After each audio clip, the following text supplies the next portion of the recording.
Good morning, friends. We will see another very good company, Tejas Networks Limited. Tejas Networks Limited. It is headed by N. Ganapati Subramaniam as non-executive chairman and non-independent director. Its managing director and CEO is Anand S. Maitreya. Its COO and executive director is Arnab Roy.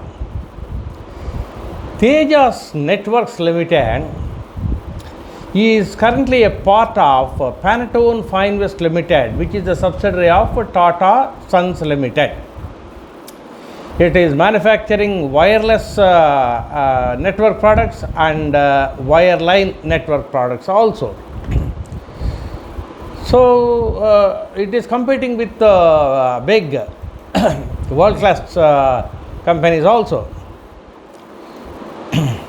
Order book, if you look at that, it has got more than 8,000 crores of order book, which means for the next 2 years almost.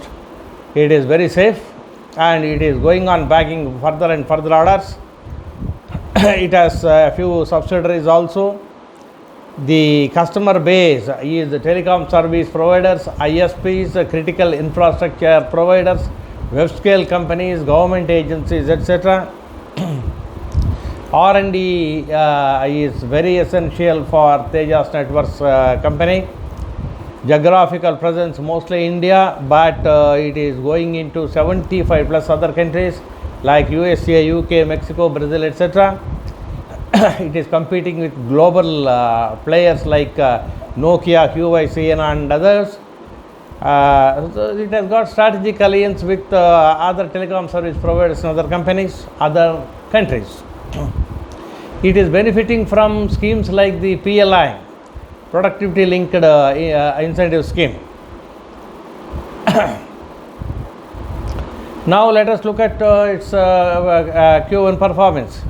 Net sales are 1,563 crores in Q1, previous quarter 1,171 crores and year ago quarter 188 crores, which means year on year growth is 732%, which is very, very good. And quarter on quarter also 34%, that also is very good.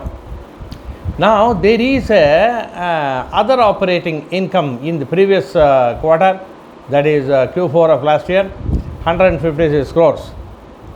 Now, raw material consumption has grown by 833% year on year and 40.98% quarter on quarter.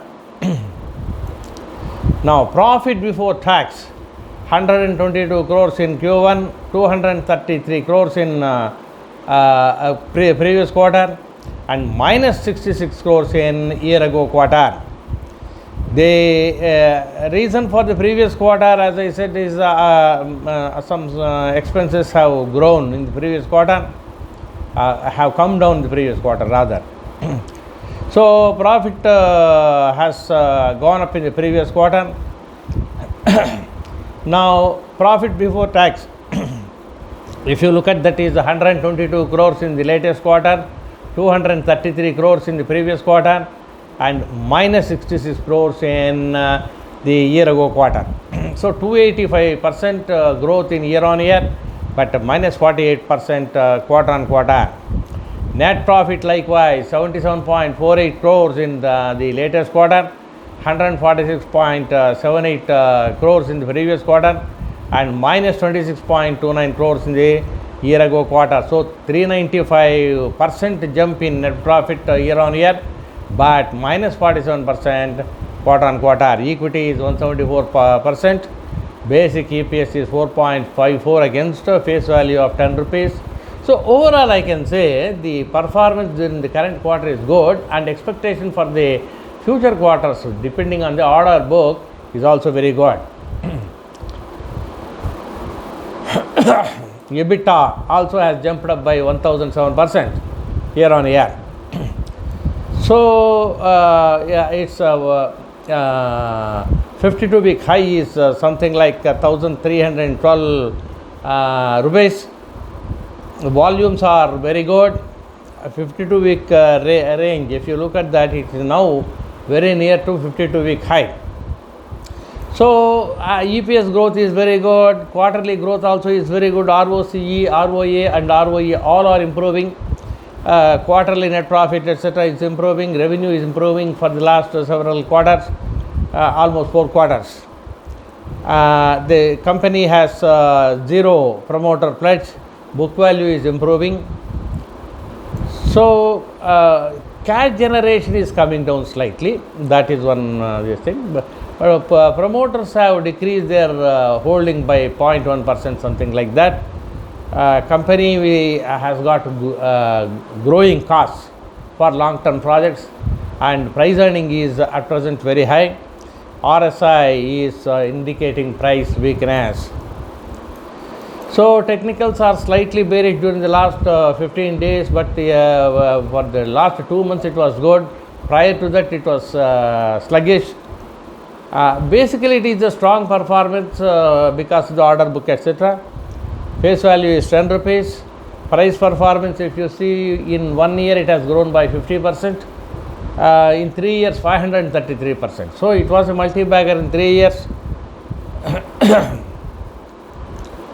Large deals are happening in this stock.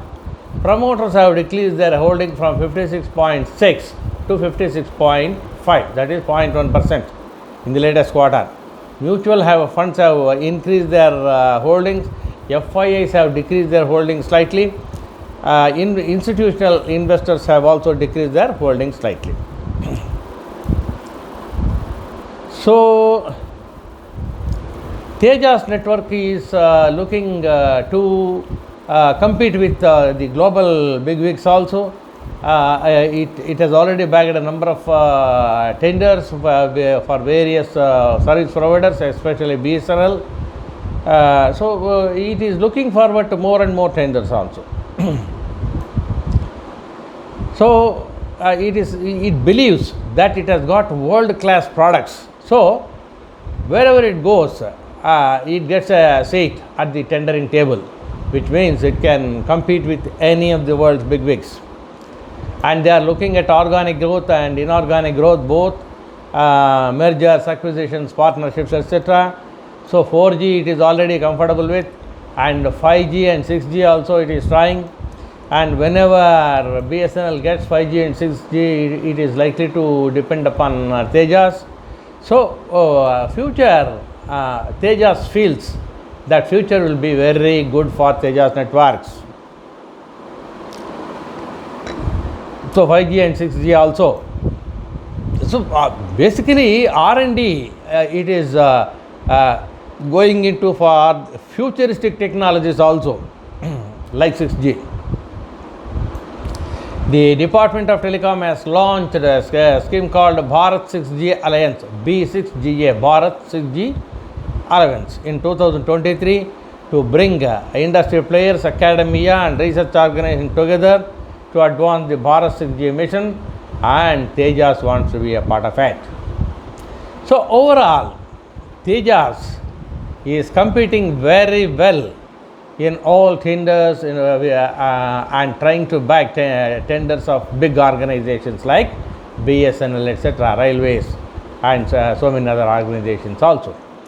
So therefore, it is a good company, futuristic company. But can I guarantee that it will definitely produce great profits? Nobody can guarantee the future, but it is trying very well.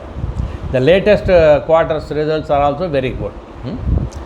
So keep it on your radar, and depending on your network, your portfolio requirements, think of it. Thank you. But it is a good company.